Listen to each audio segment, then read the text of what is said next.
Pero nada, esa no era la cabecera que correspondía al espacio que vamos a inaugurar hoy, que es, no lo inauguramos hoy, quiero decir que es el espacio que tenemos los viernes con Javier Venegas, el disidente, a quien saludo. ¿Qué tal? Buenos días, Javier. Bueno, te hemos puesto otra cabecera porque a Jessica Salazar le gusta mucho la sección Las armas y las letras de Lorenzo Rodríguez, y pensó que tú te vio parecido a Lorenzo Rodríguez. Me siento muy honrado por la cabecera. Será la cabecera de Las armas y las letras. Pero bueno, empezamos. Disidentia.com con su editor, con su director. Y hablábamos esta semana sobre cómo enfocábamos y surge el tema de los seres, y me decías, Luis, el tema de los seres tiene mucho que ver con lo que yo escribí sobre el efecto Cobra. Eso tiene que ver con esa obsesión de los políticos por planificarlo todo y creer que ellos pueden moldear la realidad. Es decir, a través de legislaciones, a través de leyes, ellos pueden causar un efecto beneficioso para la sociedad. Bueno, y tú demuestras en ese artículo que no es tan así. No es que lo demuestre yo, es que lo demuestra la realidad. Y además pues, muchas otras personas se han tomado la molestia de estudiar años y años de historia. De hecho, el propio nombre es un nombre muy gracioso, le llaman efecto Cobra, porque en una ciudad de la India, en la época colonial, había pues un exceso de serpientes venenosas. Entonces las autoridades deciden tomar la iniciativa para solventar el problema y entonces lo que hacen es pagar a todo aquel que les traiga una serpiente venenosa muerta. Es decir, que alguien que la propia población se encargue de si ve una serpiente, pues matarla y quitarla de la circulación. Y todo fue muy bien hasta que, bueno, pues, lógicamente hubo quien empezó a decir, bueno, pues entonces, si me pagan por cada serpiente muerta, lo que voy a hacer es montar un criadero de cobras. Claro, y esto es real, por eso le da nombre a este efecto. Entonces, evidentemente, claro, llegó un momento en que empezaron a llegar aluviones, montones y montones de cobra, pues y las autoridades diciendo, madre mía, no tenemos dinero para pagar tanta cobra muerta. Y se dieron cuenta de la picaresca y entonces, pues claro, retiraron la ayuda. ¿Qué ocurrió al retirar la ayuda? Pues que los criadores de cobras dijeron, bueno, ya no pagan por la serpiente, la soltamos. ¿Qué ocurrió? Que al final, en lugar de reducir el número de cobras, encontraron con la ciudad plagada de serpientes venenosas, claro. Bueno, si ves mi WhatsApp, tengo una foto, hace un tiempo viajando por Francia, por una ciudad de Francia, creo que era Bayona, y me encuentro de casualidad con una calle que está dedicada al economista francés, a uno de los más grandes de la historia, que fue Frédéric Bastiat, sí, un periodista que ahora se ha puesto de vuelta de moda, pero que fue olvidado, enterrado por el keynesianismo, ¿no? Sí. Pero ya en los años, en el siglo XIX, Bastiat era muy conocido, muy crítico de los mercantilistas, como se llamaban en esa época, los intervencionistas, a los que pretendían que el Estado lo resolviera todo. Y Bastiat tenía una frase que viene muy a cuento de lo que tú dices, es sobre el tema de lo que se ve y lo que no se ve. Es decir, lo que se ve es el político benefactor, el político que viene a solucionar un problema. Tenemos un problema con las cobras, pues entonces a partir de ahora por cada cobra muerta le voy a pagar algo y eso va a acabar con el problema. Y lo que no se ve, que son las consecuencias indirectas de esa benevolencia, que al final termina siendo muy negativa y muy perniciosa para la sociedad. Bueno, estamos viendo, los seres es un caso de libro de efecto ¿Por Cobra. Porque se establece, esto sigue el mismo criterio, en realidad lo que llaman efecto Cobra, el error... ¿Por el fondo de reptiles? Sí, por el fondo de reptiles, pues también, ahí, muy bien visto. Pues sí, por el fondo de reptiles, pero también porque cae en el mismo error. O sea, bueno, hay cosas que luego vamos a explicar que también influyen bastante, pero bueno, en principio, desde el punto de vista teórico, el efecto Cobra es utilizar un mismo indicador para decidir una política pública. En este caso, por ejemplo, los ERE. Es decir, pues, que las empresas no cierren, que los trabajadores no se vayan al paro. Es decir, el único indicador es el empleo. Es decir, el empleo, el posible paro, ¿no? Es decir, cualquier persona puede irse al paro porque estamos en una situación delicada. Entonces, se toma ese indicador y ocurre lo mismo, por ejemplo, en el caso de la violencia de género. Un único indicador. A las mujeres se las mata por ser mujeres. Luego es violencia de género. Hay un único indicador. En cuanto utilizas un único indicador en una sociedad tan compleja, las sociedades son complejísimas. No todas las personas hacen las cosas por el mismo motivo. Exacto. No todos los problemas que parecen que surgen del mismo motivo surgen realmente del mismo motivo. Hay muchísimos factores que intervienen en un suceso y no todas las personas asesinan a una mujer por ser mujer. Es decir, puede ser por muchas razones. Puede ser incluso que la persona tenga un problema mental, puede tener un brote psicótico, Puede ser, por ejemplo, que previamente alguien le ha amenazado de muerte o algo así, entonces él pues toma una decisión y pues yo golpeo primero. Puede ser que ese hombre pues, o esa familia esté en una situación de extrema pobreza y unas tensiones familiares enormes en las que al final pues, se provoca hay un desencadenante de violencia, pero es una explosión de violencia, no hay un acto consciente de te voy a matar porque eres mi mujer y te odio, simplemente un exceso de ira. Es decir, hay tantas razones y esto ocurre en los ERE exactamente igual. Es decir, vamos a arreglar los ERE pues dando una serie de subvenciones a empresas y además porque así pues vamos a evitar que echen a las personas porque bueno, en realidad lo que vamos a hacer nosotros es financiar que mantengan su actividad. Financiar el paro, financiar la inactividad. Claro, es decir, pero todas las empresas estaban en una situación, todos los empleados estaban en una situación de crisis o en realidad unas van a cerrar porque van a cambiar de actividad, otras salen a la empresa porque en realidad no van a hacer nada, pero ven que hay dinero por medio, entonces dicen, bueno, nos vamos a hinchar a subvenciones. Es decir, no pensaba montar nada, luego se corre la voz. Esto es como las cobras, como el efecto cobra, los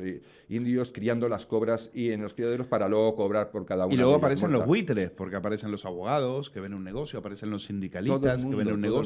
A ver, los mismos empresarios dicen, oye, que estoy aquí partiéndome el lomo 12 horas al día, cuando estos les están pagando por no trabajar, pues venga un héroe. Y encima metemos intrusos, mete a mi mujer, a mi amante, a mi madre, a mi hija. Claro, al final, ¿qué ha conseguido Andalucía con los ERE? Pues lo mismo que ocurrió.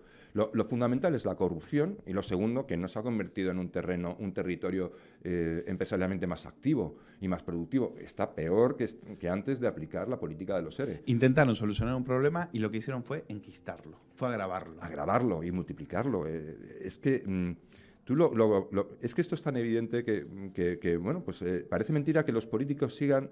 Bueno, no parece mentira, es lógico, pero bueno, es sorprendente que las personas no digan a los políticos parar de hacer medidas salvadoras, estáos quietos, porque es que no podéis prever las consecuencias de vuestras decisiones. Es decir, esto por ejemplo, mira, el problema es que una decisión en política pública no se aprecia su resultado, no ya en el momento, no ya en la semana, es que no se aprecia el resultado hasta que pasan años. Los efectos de una medida pública no se pueden contrastar hasta que pasan años. Mira, te pongo el caso de Noruega. Noruega era el país que empezó con la... El más avanzado en violencia de género. Sí, el más avanzado. Empieza a aplicar medidas de verdad rigurosas y políticas contra la violencia de género, que todavía no le llaman violencia de género, pero bueno, violencia machista, violencia tal. En el año 1970. Han necesitado 44 años para... Medidas también contra la desigualdad, no solo contra la violencia de género, contra la desigualdad, y han necesitado 44 años para darse cuenta de que no han conseguido absolutamente nada. De hecho, cada vez que aplican una medida para que haya igual mismo número de mujeres ingenieras que hombres ingenieros, por ejemplo, o el mismo número de enfermeros que enfermeras, hay un pequeño repunte al principio de esa medida. Es decir, efectivamente hay un pequeño efecto de que sí, parece que se puede conseguir. Parece que, claro, pero es ilusorio. Pero pasan los años y resulta que no solo no se consiguen, no solo se acercan, sino que cada vez se alejan más. Es decir... Entonces, y cuando se alejan dicen, es que no la estamos aplicando con rigor. Venga, más dinero. Más recursos, más dinero. Hasta que un día, de repente, pues los políticos noruegos se dieron cuenta de que aquello era una mafia. De que no es que fuera una mafia, sino que se había convertido en un sistema clientelar que no surtía ningún efecto, que era muy costoso y que encima pues la gente ya empezaba a darse cuenta. Hubo un documental de un periodista que lo puso en evidencia y bueno, pues entonces tomaron cartas en el asunto y dijeron esto y empezaron a retrotraer las medidas. Es decir, fueron a lo que debe ser, a la neutralidad de las instituciones. Instituciones no pueden ser beligerantes en todos los temas. Ahora, no seamos ingenuos, ¿no? Los políticos saben perfectamente que la benevolencia no solo es rentable políticamente, sino también económicamente. Los socialistas lo sabían perfectamente. Gracias a ese dinero público, gracias a que vienen y dicen, vamos a resolver un problema. Ronald Reagan decía... Ahí es muy peligroso cuando un político viene y dice, estoy aquí para ayudaros. Cuando un político te dice, estoy aquí para ayudaros, corre, sal corriendo. Tente la cartera y sal corriendo. Bueno, pero Javier, me parece que eres muy insensible, porque fíjate, por ejemplo, una mujer que te está escuchando dice, Javier Venegas ya viene con ese rollo machista, en favor de los ricos, etcétera. Las mujeres queremos ganar lo mismo que ganan los hombres, porque hay un montón de estadísticas, bueno, falsas o pagadas por Oxfam y demás, que dicen, que hay un montón de desigualdad y que las mujeres no cobran lo mismo por hacer el mismo trabajo de los hombres. ¿Qué respondes ante eso? Lo primero les digo que lo que se analiza cuando cogen todos esos estudios y estadísticas y se hace un metaanálisis con los datos, con todos los factores, lo que llaman brecha salarial oscila entre el 4 y el 6%. Esa es la brecha real a la que se ha llegado como conclusión en los metaanálisis. Es decir, esto no lo digo yo, eso está ahí. Entonces, luego ya están las decisiones de cada cual, si puede haber factores asociados. Pero el problema es decir, estamos cayendo otra vez en el efecto Cobra, es decir, el único factor porque vamos a desarrollar políticas sociales, políticas públicas, es el factor de que las mujeres deben ganar lo mismo que los hombres. Ya tenemos un problema. ¿Sabes que a Milton Friedman le preguntaron en un coloquio, una mujer le preguntó, señor Friedman, nosotros cobramos mucho menos que los hombres? Y la respuesta de Milton Friedman, no te la vas a creer. Fue esta. I think desert has anything to do with it. I'm not. First of all, I think desert is an impossible thing to decide. Who deserves what? Nobody deserves anything. Thank God we don't get what we deserve. But I'm not saying that at all. I'm saying a very different thing. I'm saying that the actual effect of requiring equal pay for equal work will be to harm women. If women's skills are higher than men's in a particular job and are recognized to be higher, the law does no good, because then they will be able to compete away and can get the same income.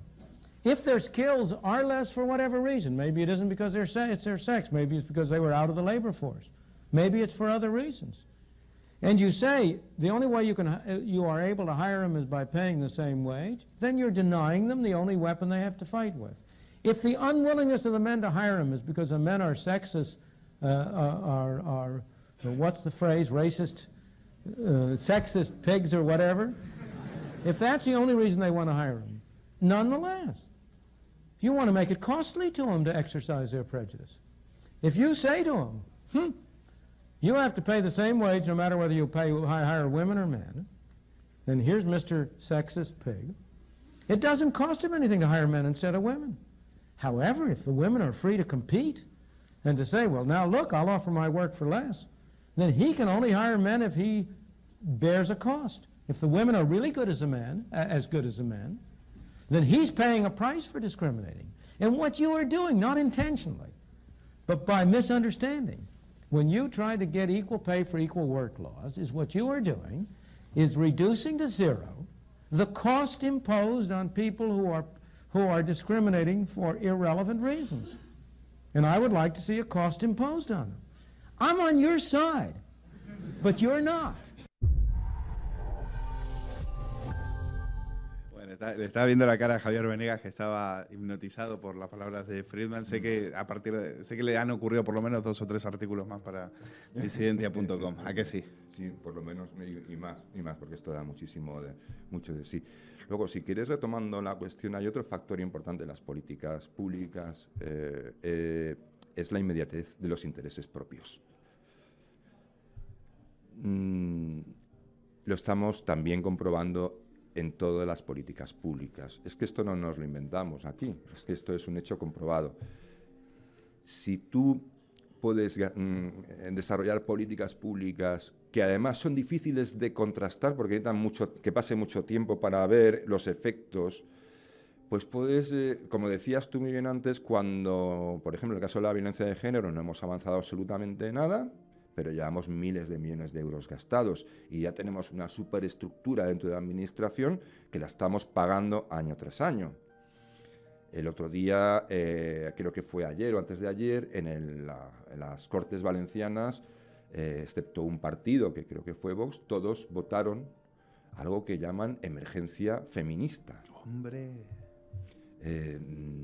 ¿En qué se traduce la emergencia feminista? Aparte del nombre, ¿no? Que traslada la sensación de que vivimos en emergencia, que en España ser mujer, o en Valencia... En Valencia. Ser mujer es terrible, ser mujer en Valencia. Es un peligro mortal. Entonces, es terrible. Que es una falsedad absoluta, pero bueno. ¿Qué hay detrás de esto? Dice, no, vamos a poner en cada pueblo, vamos a capilarizar las ayudas a las mujeres que están en riesgo de violencia de género. Es decir, están diciéndote simplemente que no hemos conseguido nada hasta ahora, esos son los datos que hay, incluso posiblemente hemos retrocedido incluso en algunos aspectos. Te están diciendo, pero porque no se ha aplicado con suficiente intensidad ni se ha dotado de suficientes recursos. Vamos a capilarizarlo todavía más. Acuérdate de los ERE. Vamos a ir a más empresas. Vamos a ampliar las ayudas. Y vamos a crecer en el gasto. Pero usted ha comprobado ya que sus políticas no funcionan, no sirven, no están ayudando. Pero a corto plazo me dan más propaganda. A corto plazo, que es lo que importa, porque este tío tiene 4 años de mandato y lo que le importa no es a largo plazo. No ¿Pero es y a los demás? Lo que le importa es gastar todo el dinero para que el efecto que dé de cara a la sociedad y el efecto político propaganda. De cara a los votos sea la propaganda. Es decir, no importa a largo plazo lo que vaya a pasar, lo que importa es la inmediatez, como tú decías, de los intereses. De los intereses. Pero además, fíjate, qué situación más ridícula, es decir, más ilógica. Es decir, ya volvemos a caer, el único factor es que la política que está fracasando mantiene el mismo único factor. A las mujeres se las asesina o se las maltrata por ser mujeres. No interesa, realmente no se preocupan de decir, bueno, vamos a ver, cuán difícil es la economía en nuestro territorio, es decir, en nuestra jurisdicción. ¿Qué problemas tienen las personas realmente? ¿Qué problemas tienen las familias? Porque hay factores críticos que provocan estallidos sociales e intrafamiliares. Es decir, es muy difícil vivir en el límite de la pobreza o en el umbral de la pobreza. Y el tema cultural, que no se atreven, porque les da miedito tratar ese tema. Claro, y ese tema es incorrecto, claro, porque eso te desmonta todo lo que vas hablando sobre el tema de la universalidad. La cantidad de factores que hay en juego para aplicar una política que es como un elefante en una cacharrería. Es decir, simplemente vamos a endurecer las leyes, vamos a poner más policías, más jueces. Es tan imposible de prever, es tan imposible de analizar todos esos datos, que lo mejor es que no hagan nada, que es lo que deberían hacer. Son los costes de analizar todos los datos de una medida política de estas características y prever todas las probabilidades y todas las causalidades en cada sujeto, que cada sujeto tiene sus propios incentivos, tendría unos costes que no los podríamos pagar nunca en la vida. Pues tan era así. Hubo una vez un país que hizo una revolución y que creyó que efectivamente se podía planificar absolutamente todo. Dijeron, los europeos, los americanos son imbéciles, se puede planificar y se puede, con que tú pongas a un aparachi, con que tú pongas a un burócrata, finalmente se hace una planificación exhaustiva de lo que hay que hacer y se resuelven todos los problemas. Se llamó la Unión Soviética. Y estos eran los chistes que Ronald Reagan contaba sobre la Unión Soviética. You know, there's a 10-year delay in the Soviet Union of delivery of an automobile. And only 1 out of 7 families in the Soviet Union own automobiles. There's a 10-year wait. And you go through quite a process when you're ready to buy, and then you put up the money in advance. And this happened to a fellow, and this is their story that they tell, this joke.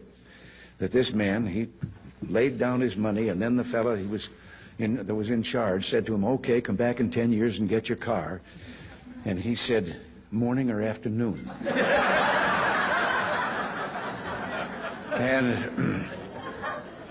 And the fellow behind the counter said, well, 10 years from now, what difference does it make? And he said, well, the plumber's coming in the morning.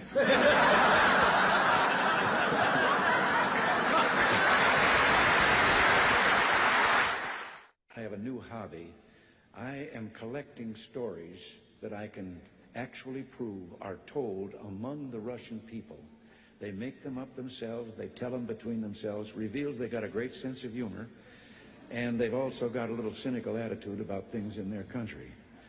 And one of these stories, the one I'm going to tell you, I told to General Secretary Gorbachev, and he laughed. The story was an American and a Russian arguing about their two countries, and the American said, look, in my country I can walk into the Oval Office, I can pound the president's desk and say, Mr. President, I don't like the way you're running our country. And the Russian said, I can do that. The American said, you can? He says, yes. I can go into the Kremlin to the General Secretary's office, pound his desk and say, Mr. General Secretary, I don't like the way President Reagan's running his country. A fellow who went to the KGB to report that he lost his parrot. The KGB asked him why he was bothering them. Why didn't he just report it to the local police? Well, he answered, I just want you to know that I don't agree with a thing my parrot has to say. 3 dogs, an American dog and a Polish dog and a Russian dog. They were all having a visit, and the American dog was telling them about how things were in this country. He said, you know, you bark and you bark long enough, and then somebody comes along and gives you some meat. And the Polish dog said, what's meat? And the Russian dog says, what's bark?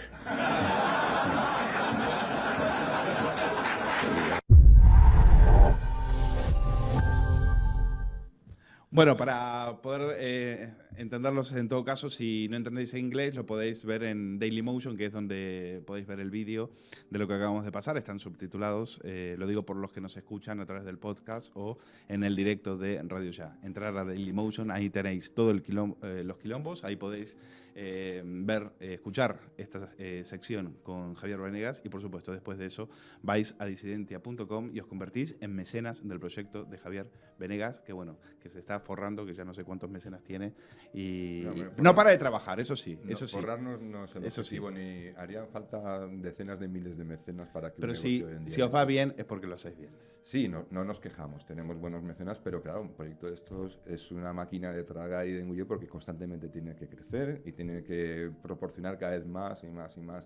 Es una máquina. Esto se hace por vocación. Si quieres hacerte rico, mejor que te busques otro oficio. Esa es mi opinión. Pues nos alegra que si la cosa va bien, Javier, sea porque estáis acertando y encontrasteis un nicho de mercado. La gente, hay muchas personas y cada vez va a haber más que están diciendo no me tomes por tonto. Y la gente está usando su cabeza y además empieza a comunicarse entre sí, y Disidentia es un nodo de reunión, de comunicación y difusión de ideas. El otro día entré en el podcast, en el canal de iVoox, lo veo poco, pero quería ver un poco, a ver cómo se escuchaba, ver los comentarios, si había uno en particular. No, ni me fijé el día, decía, excelente, minuto 31.